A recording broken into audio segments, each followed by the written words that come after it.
All right, this will be the last video on comparable, and it'll actually probably be the last video on interfaces, which you're probably cheering about. But it is about why bother making something implement comparable. Well, there's two main good reasons, and there's lots of little side reasons, but here are the two main ones. It's a very popular interface that all programmers, that program in Java, will know how to use. So as soon as they see your class implements comparable, well, they know there's a compare to, and they know how to use it. They don't have to go relearn some custom method that you've invented. The second reason, which is probably a better one, is that it allows any instances or lists of instances of your class that's comparable to be able to use methods that people have written that work on comparables. Let's give you some examples of that. So you guys were asked to do the compare to method for this racer class as one of your little practice assignments. And here's just a little tester program that lets us test out if it worked or not. I'm sure yours worked out well. So here I made a couple racers, gave them times, and remember, it's about time. So if the time's bigger, then you get bigger than 0. So there I test it. And when I run this, yes, my compare to for my racer class does work. But then check this out. I can now do a list. I can even just make that list. Make a list of comparable objects called racers. Now, since my racers implement comparable, just let me show you there. Racer implements comparable. It's coded down there. I can add all my racers to this array list. So I add my racers in there. Now here's two things you can do. There's a big class, Java, popular one, called collections. And they've already coded a method called sort. You can go hunt it down online if you want. But what sort wants is one of the arguments it'll accept is a list of comparable objects. And that's what I'm giving it. I'm giving it a list of racer objects, and they are comparable. Well, what is the sort method going to use to help do whatever sort technique it's using? It's going to use the compare to method.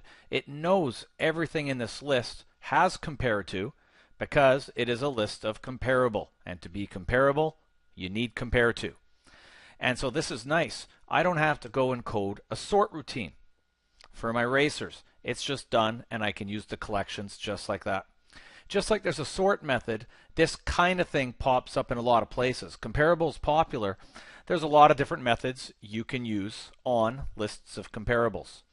And if you take a second course, beyond this in Java, you start to get into a lot more of that, and you get to see this use of interfaces and compare to much more often. What might this sort method look like? Well, this will sort them. Actually, let's just run it first. So I sort them.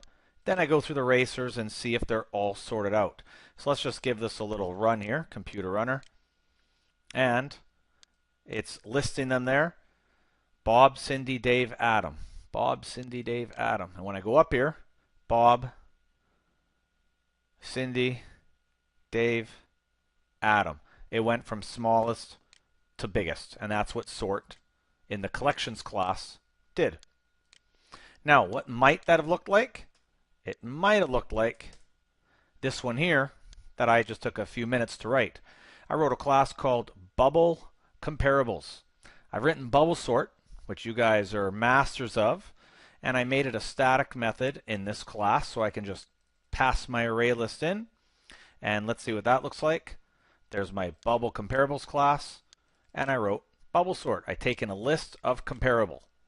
I do bubble sort, and here's the main idea here. I know they're all comparables, so I just use compare to judge them. I don't care how the programmer has coded their compare to. I'm going to trust they've coded it in some logical way. I mean, you have to have some trust to it, test it out. And you know what? I can now use this bubble sort to sort any list of any class as long as it's a comparable because it'll have the compare to method. So you can see here how it makes code reusable and very flexible and not just for a certain class, right? It's good. And when I give that one a test, whoa, it's going to do the exact same thing. Oh, that's not good. Let me pop back here. Oh, I had an error. I actually had just M there. I'm not master of my own bubble sort here. That has to be M plus 1. Now I'll go back, give this a different run in my runner now that it's fixed. And there we go, the same order before. Bob, Cindy, Dave, Adam. And so, nice, good little example of either one. And so it's just to give you an idea, right, what you can do once you're comparable. And just another idea why interfaces start to make a lot of sense and where they can be powerful. Just a little note, the collection sort method, you don't even have to make it give an array list of comparable. You can give it an array list of an object type that is a comparable. So you'll see here was list comparable. Here's just list racer. And racer is a comparable. The collections is actually written to accept a whole bunch of different types. It'll take this in and sort just like before. But this is even more flexible than this example there. But there you go. Nice little example. I think that basically ends for the AP exam the basics of interfaces. So hopefully you get through that. These last few topics aren't the most exciting topics, but they are key to organizing code and relationships between classes in your projects. So you've made it through most of it. That's good. Congratulations. Go have a treat now. Have a good day.